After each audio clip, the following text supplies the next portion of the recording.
할렐루야. 오늘도 하나님의 사랑과 은혜가 우리 가운데 충만히 넘치기를 소망합니다. 이 지방에 한 목사님이 계시는데요. 이분이 언제나 법대로를 외치는 분이세요. 그러다 보니까 회의를 하면은요, 이 때문에 회의가 길어질 때가 많습니다. 별로 중요한 것도 아닌데 꼭 손을 들고 이야기를 합니다. 그러다 보니까 자연히 회의가 길어질 수밖에 없죠. 그냥 넘어갈 일도 꼭 이야기를 해요. 늘 그런 식이다 보니까 주변에 이분을 좋아하는 사람이 별로 없습니다. 근데 이분이 임원이 되고 나니까요, 사람들이 다들 법대로를 외치기 시작하는 거예요. 이분이 어떤 안건을 가지고 오거나 어떤 행사를 준비하면요, 법대로를 외치고 또 딴지를 걸고 제동을 거는 거죠. 자기가 그렇게 사람들을 괴롭히더니 이제는 뿌린 대로 거두게 된 겁니다. 이런 경우에 사용하는 말이 있어요. 거울 치료라고 하는 말이 있죠. 똑같이 행동함으로 현타가 오게 하는, 자신을 객관적으로 돌아보게 하는 거죠. 쉽게 말해서 이제 현타 오게 만드는 건데요. 이분이 이런 거울 치료 효과를 받았는지 좀 많이 바뀌었습니다. 우리 누가복음 6장 31절, 우리가 이미 본 말씀인데, 이 말씀을 보면은요, 남에게 대접을 받고자 하는 대로 너희도 남을 대접하라 라는 말씀이 있어요. 너무나 유명한 말씀이고요. 이 말씀을 흔히 황금률이다라고 이야기들을 합니다. 왜냐하면요, 이 말씀이 성경에만 나오는 것은 아니에요. 세상의 대부분의 종교에도 나타나는 원칙이에요. 남에게 대접받고자 하면 너희도 남을 대접하라. 그래서 이 원칙을 보편적, 모든 사람들이 사는 세상에서 이 보편적 가치를 가지고 있는 그런 원칙이다 해서 황금률이다라고 부릅니다. 그만큼 가치 있는 삶의 지혜라고 하는 것이죠. 오늘 우리가 읽은 말씀도 이러한 원칙의 연장선 같아 보입니다. 남에게 행한 대로 자신에게 되돌아오는 인간관계의 법칙을 이야기하고 있다라고 흔히 이야기를 합니다. 우리가 말씀의 배경을 빼고 읽는다라고 한다면은요, 충분히 그렇게 이야기할 수 있어요. 우리가 앞서 예수님의 설교를 듣는 이들의 역사적인 배경과 상황을 염두에 두고 읽을 때 우리가 그동안 알아왔던 그런 일반적인 것과 말씀의 의미가 조금은 다르다라고 하는 것을 우리가 보아왔거든요.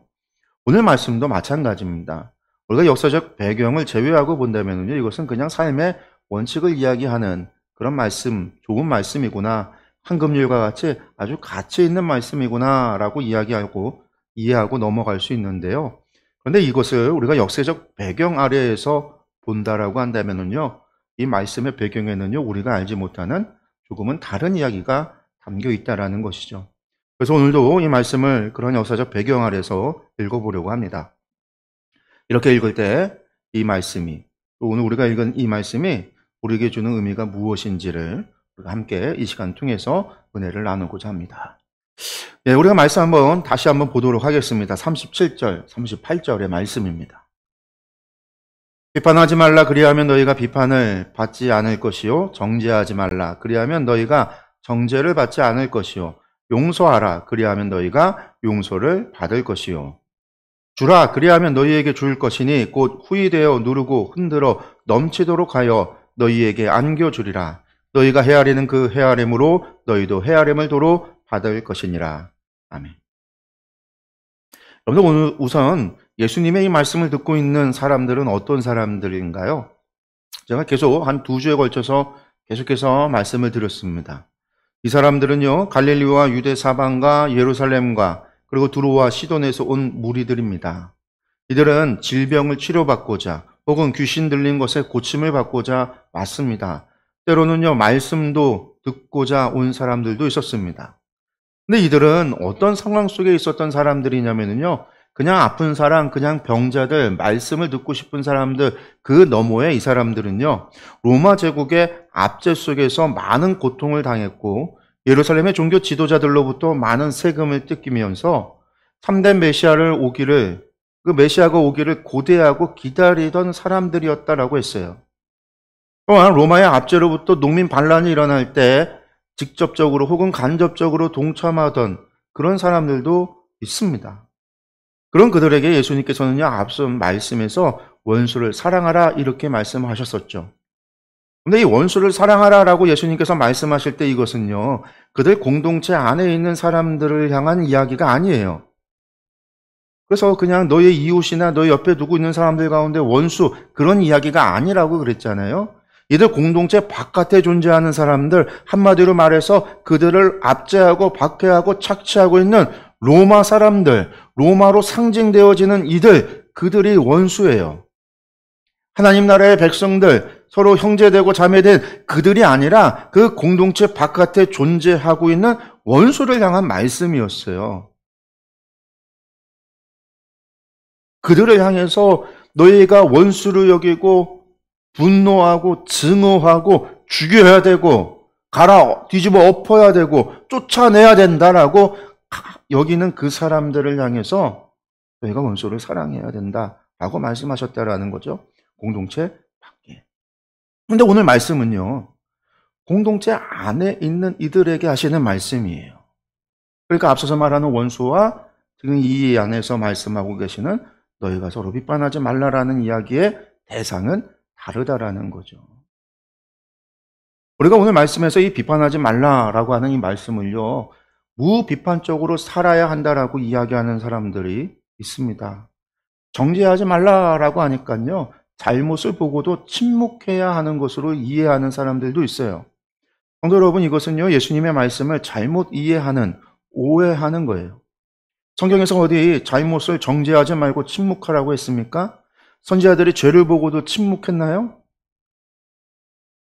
목회자들 가운데 악한 이들이요, 이 말씀 가져다가 자신의 죄에 대해서 지적하는 성도들을 침묵하는데 사용하고 그들을 정죄하는데 사용되는 것을 볼 때가 있어요.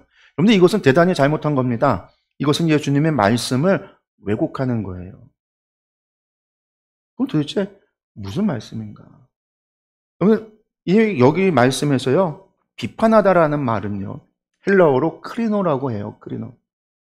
이 말은 비판하다라는 의미가 있지만 그 말씀 이전에 어떤 의미가 있냐면 심판하다, 판결하다라는 의미가 있습니다. 그래서 새한글 성경의 경우에는요, 남을 심판하지 말아라. 그리하면 하나님께서도 너희를 심판하지 않을 것이다. 이렇게 번역을 했습니다. 심판하지 말라. 재판에서 남을 심판하지 말라라는 거예요. 재판에서 심판하지 말라라는 거예요. 그렇기에 이거 뒤에 이어지는 정죄하다라는 말과 이어지는 거죠. 이 정죄하다라고 하는 말은요, 헬라어로 카타디카조라고 하는데 이 말의 뜻은요, 유죄를 선포하다라는 뜻이에요. 재판장에서 죄가 있다, 유죄, 땅땅땅 할 때 이 카타디카조라는 말을 씁니다. 유죄를 선언한다. 재판에서 유죄를 선택한다라는 것이죠. 그러니까 이 말씀은요, 어떤 말씀이냐면요, 공동체 안에서 함부로 심판하고 정죄해서는 안 된다라는 이야기거든요. 이스라엘 공동체 안에서, 하나님의 백성 안에서, 백성들 가운데에서 너희가 함부로 심판하고 정죄해서는 안 된다라고 하는 말씀이에요. 성도 여러분, 이 말씀을 당시 상황에 대입을 하면 어떻게 될까요? 여러분들, 그들이 겪고 있는 상황은요, 좋지 못합니다. 로마의 압제, 이에 대항하는 농민 운동들, 이를 진압하는 로마의 무자비한 폭력과 무섭고 두려운 박해가 일어나고 있는 때예요. 이런 일들이 100년 가까이 진행이 됐습니다. 이런 일들을 겪고 있는 그들에게 더욱 가슴 아픈 일은 무엇이냐면요, 당시 종교 지도자리라고 하는 사람들이 그들을 위로하고 그들에게 소망을 주고 그들에게 용기를 주고 하나님의 말씀을 전하고 해야 되는데 그러지 못했다라는 거예요. 제사장과 사두개인들은 더 많은 종교세를 걷어들이기 위해서 안 그래도 힘든 백성들에게 사기와도 같은 짓을 했어요. 원래 제사를 드릴 때는요, 자기 집에서 가장 좋은 것으로 흠없는 양을, 흠없는 염소를, 흠없는 송아지를 혹은 잘 집에서 키운 비둘기를 가져다가 제물로 드리면 되는데 이 당시 제사장들은 어떻게 했냐면요, 제사장들이 모든 제물을 검수했거든요. 흠이 있는지 없는지, 병 들었는지 안 들었는지.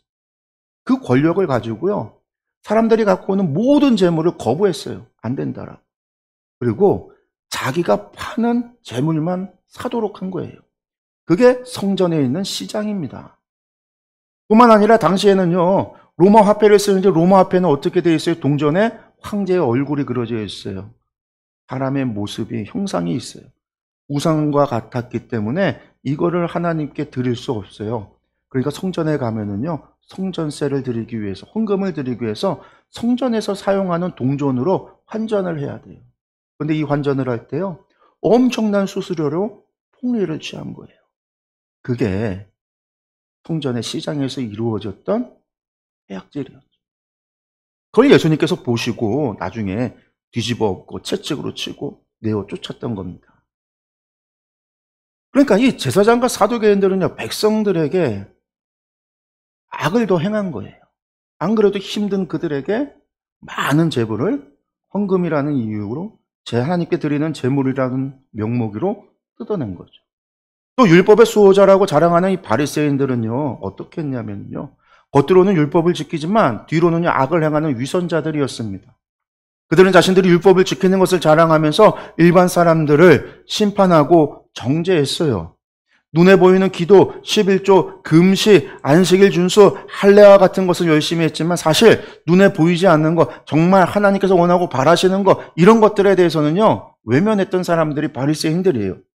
하나님께서 말하시는 이웃을 사랑하고 이웃의 어려움을 돕고 가난한 이들, 나그네들, 과부들, 고아들을 위하여 양식을 나눠주고 구제 헌금을 내고 하라고 하셨던 이러한 말씀들에는요, 침묵했고 자신들의 의를 내세울 수 있는 일에는요, 앞장서서 행하면서 그것으로 자신의 의를 자랑하고 자신을 뽐내며 그러면서 그러지 못한 사람들을 향해서 정죄했어요. 그들을 정죄함으로 자신들의 권력을, 종교 권력을 더 강화한 거죠. 이러한 자들을 향해서 예수님께서 회칠한 무덤과 같다라고 이야기한 거예요. 겉은 석회를 발라서 아름답게 꾸며놓은 무덤이지만 그 안에는 썩은 시체가 있다라는 거죠. 그들을 향하여 외식하는 자와 같다라는 거예요. 위선자들이라는 거예요. 여러분들, 이러한 위선자들이 백성의 선생으로 존재했습니다. 그들은 자신들의 의로움을 자랑하기 위하여 남을 깎아내리고 정죄했어요. 그런데 그리고 그것을 정당화하기 위해서 율법을 자신의 입맛에 맞추어 가르쳤습니다. 그런데 이들의 특징을요, 예수님과의 논쟁에서 충분히 볼 수 있죠. 예수님께서 백성들 사이에서 인기가 올라가요. 백성들이 예수님을 따라요. 예수님을 메시아로 봐요. 그러니까 바리새인들이 어떻게 해요?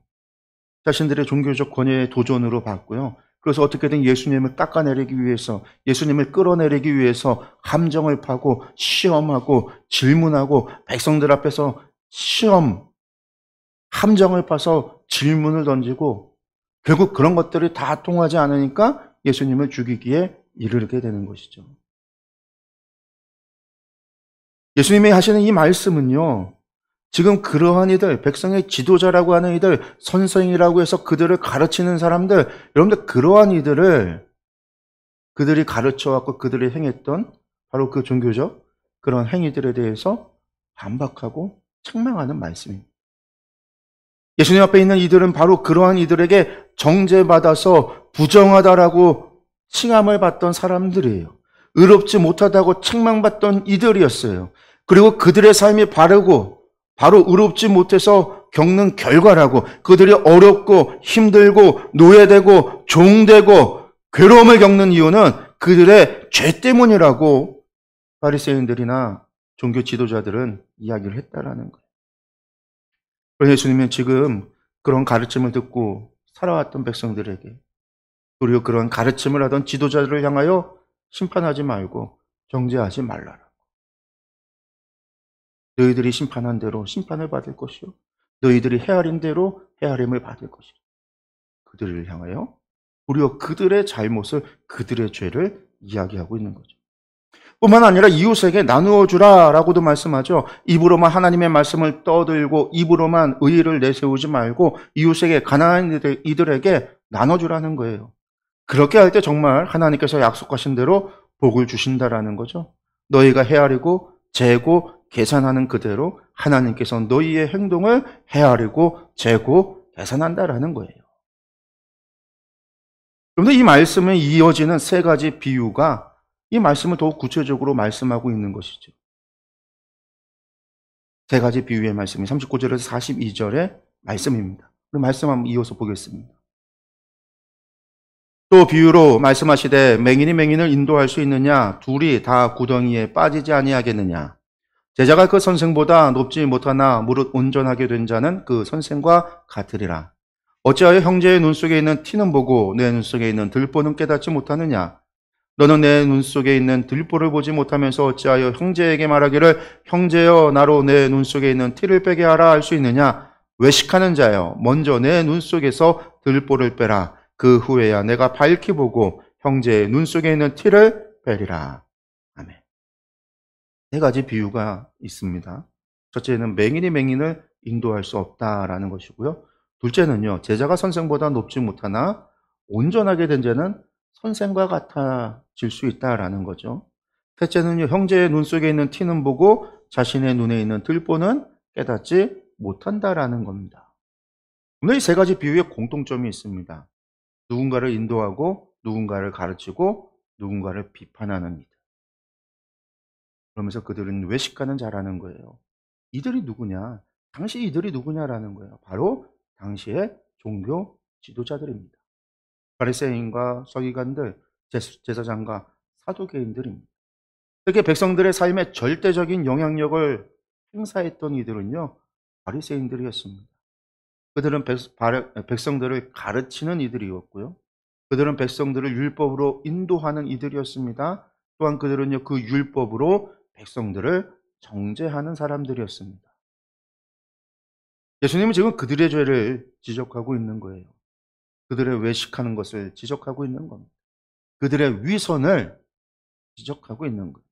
그들이 하나님의 말씀을 안다고 하지만 정작 중요한 하나님의 마음이나 뜻은 생각지 않고 사실 자신들의 권위를 유지하고자 율법을 가지고 남을 판단하고 정죄했습니다. 하나님의 약속의 말씀을 가지고서 자신들도 지키지 못하면서 남들에게 강요했습니다. 하나님의 말씀의 도를 스스로 가지 못하면서 백성들이 가지 못함을 정죄했습니다. 이것이 마치 맹인이 맹인을 인도하는 것과 같다라는 것이죠. 또한 그러한 그들이 선생이 되어 가르치니 아무리 잘 가르쳐도 선생 수준밖에 되지 못한다라는 겁니다. 그렇습니다. 바리새인들이 열심히 가르쳐봐야 바리새인들밖에 생산해내지 못합니다. 위선자들이 아무리 가르쳐봐야 보고 배운 게 위선밖에 없는 거예요. 남들을 정죄하면서 스스로의 의의를 자랑하지만 결국은 그들은요, 하나님의 독생자 예수 그리스도를 알아보지 못하고 십자가에 못 박아 죽이는데 앞장서게 됩니다. 그런 그들을 향하여 예수님께서는요, 너희가 모세도 알지 못하고 하나님도 사랑하지 않는다라고 말씀하시기도 했어요. 결국 그들은요, 자신들의 눈에 있는 들보, 자신들의 죄는 깨닫지 못하고 백성들의 죄를 정죄하기에 바빴고 나아가 예수 그리스도까지 메시아까지 정죄하고 그분을 십자가에 못 박은 사람들이 된 겁니다. 성도 여러분, 오늘의 말씀은 그저 단순히 남에게 행한 대로 행하라고 하는 그런 인간관계의 번칙을 이야기하는 말씀이 아닙니다. 남을 쉽게 비판하지 말고 자기 자신을 먼저 돌아보라, 그런 이야기가 아니에요. 예수님의 말씀은 당시 이스라엘 사회에서 소위 종교 엘리트들이라고 하는 이들, 종교 지도자들이라고 하는 이들, 스스로 의롭다라고 자랑하는 이들, 그런 위선자들을 향하여 하신 말씀입니다. 하나님의 율법을 받고 하나님의 언약을 갖고 있으면서도 스스로도 천국의 하나님의 나라에 들어가지 못하면서 다른 이들도 들어가지 못하게 하는 바로 그러한 사람들을 향하여 하시는 말씀입니다. 로마의 압제로부터 제사장과 사두개인들의 그 무거운 과수로부터 먹고 사는 것이 힘들어 반란을 일으켜야만 했던 백성들을 정죄했던 이들, 그들의 아픔을 이해하기보다 그들을 정죄하고 나아가 종교적으로 부정하다라고 종교적 살인을 서슴지 않았던 이들을 향한 비판의 말씀입니다. 성도 여러분, 하나님의 백성은요, 세상의 불의에 조용해서는 안 됩니다. 하나님의 백성은 정의를 물같이 공의를 마르지 않는 강같이 흐르게 할 책임이 있습니다. 하나님의 나라는 정의와 공의가 바로 서는 나라이기 때문에 그렇습니다. 그렇기 때문에 무조건 비판하지 않고 무조건 정죄하지 않고 침묵하는 것이 옳은 것이 아닙니다. 여러분들, 그것이 사랑이 아니에요. 예수님의 말씀이 그러한 침묵을 말씀하시는 것이 아닙니다. 제가 학교에서 생활을 하면서요, 후배들한테 좀 싹이 보이고 싸가지가 있어 보이는 그런 후배들한테는요, 잔소리도 많이 해요. 이야기도 많이 하고. 그런데 몇 번 겪어서 쟤는 도저히 안 되겠다 싶으면은요, 아무 말 하지 않습니다. 실수하고 잘못한 거에 대해서 절대 이야기하지 않아요. 그 실수가, 그 잘못이, 그가 행하는 그것이 결국 스스로의 발목을 잡게 될 것을 알기 때문에 침묵합니다. 여러분들, 침묵은 사랑이 아니에요. 제가 그렇게 하지만 그것은 사랑이 아니에요. 저도 그렇게 행하는 것이 잘못됐다라는 걸 알아요. 그러나 사람이기 때문에 저도 정말, 정말 싫은, 나쁜, 싸가지 없어 보이는 후배들을 보면은요, 그냥 침묵하고 방관하고 내버려 둡니다. 하나님 앞에서 우리가 정의에 대해서 침묵하는 거, 남을 비난하지 말고 정죄하지 말라라고 오늘 이 말씀을 가지고 우리에 대해서 침묵하고 입을 닫고 있는 것은요, 옳은 것이 아니라는 거예요. 하나님께서 그것을 원하지 않습니다. 하나님의 나라는 그런 나라가 아니에요. 하나님 나라 공동체는 그런 공동체가 아닙니다. 분명히 하나님은요, 정의를 물같이 공의를 마르지 않는 강같이 흐르게 하라라고 했어요. 그러기 위해서는요, 죄가 무엇인지를 알려야 돼요. 잘못된 길에서 돌아서게 해야 돼요. 회개하도록 만들어야 돼요. 그러기 위해선 때로 싫은 소리를 해야 됩니다. 듣기 싫어하는 소리를 해야 돼요. 때로는 사자가 말아야 될 때도 있습니다. 그것으로 인해서 나에 대해서 싫어한다라고 할지라도요, 하나님의 말씀, 하나님의 나라는요, 그러한 나라여야 돼요. 그러니까 오늘 말씀이 그저 예수님의 말씀을 가져다가 침묵하고 참고 사랑하니까 다 원수까지도 사랑하라고 했으니까 절대 비난하지 말고 정죄하지 말고 그냥 그런 말씀이 결코 아니다라는 거예요. 하나님 말씀대로 살아가지 못하면서 여러분들 그 말씀으로 남을 정죄하는 것, 여러분들 그러한 사람들에 대해서 자신의 의를 내세우기 위해서 남을 깎아내리는 것, 율법의 정신이 하나님 사랑과 이웃 사랑을 외면하고 남들에게 보이는 금식과 안식, 눈에 띄는 것들, 그런 것들만 하면서 자신의 의를 내세우는 것, 여러분들 이러한 종교적 위선에 대해서 예수님께서 정죄하고 계시는 거예요. 주변의 가난한 이들을 외면하고 이웃 사랑하라는 말씀을 외면하면서 스스로 안식일을 지켰다고 자랑하는 것. 그런데 그게 위선이라는 거예요. 그것이 당시에 회칠한 무덤과 같던 종교 지도자들이었고 외식하는 자들이었던 종교 엘리트들이었다라는 거예요. 예수님은 그것에 대해서 비난합니다. 사랑하는 성도 여러분, 그러면 예수님께서 원하시는 것이 무엇입니까? 위선적인 신앙이 아니라 진실된 신앙인의 모습을 가져야 한다라는 겁니다. 남들 앞에서만 신앙인이 아니라 홀로 있을 때에도 하나님 앞에서도 신앙인이어야 한다라는 거예요. 지키기 쉽고 눈에 띄는 말씀만 순종하는 것이 아니라 눈에 띄지 않고 아무도 알아주지 않아도 하나님의 말씀에 순종해야 한다라는 거예요. 다른 그 무엇보다도 율법의 핵심이 하나님 사랑과 이웃 사랑을 우선적으로 지켜야 한다라는 이야기입니다. 그렇게 행하는 사람들이 참된 하나님의 백성입니다. 사랑하는 성도 여러분, 오늘의 말씀을 마음에 새기시기 바랍니다. 위선적인 신앙의 모습을 벗어버려야 합니다. 겉과 속이 같은 사람들 앞에서 홀로 있을 때나 홀로 있을 때나 혹은 사람들 앞에 있을 때나 여러분들 변함없는 신앙, 거룩한 성도의 삶을 살아야 합니다. 그런데 그것이 하나님께서 우리에게 바라시는 바예요. 언제 어디서나 무소부재하신 하나님 앞에서 우리가 홀로 있는 곳은 없어요. 우리의 신앙의 모습이 언제나 동일한 것, 언제나 동일할 때 우리가 하나님이 나와 함께하고 있다라고 하는 것을 믿는 거예요. 사랑하는 성도 여러분, 우리 여러분들이 진실한 겉과 속이 같은 주의 말씀 앞에서 언제나 변함없는 그런 거룩한 성도들이 되시기를 간절히 축원합니다. 기도하겠습니다.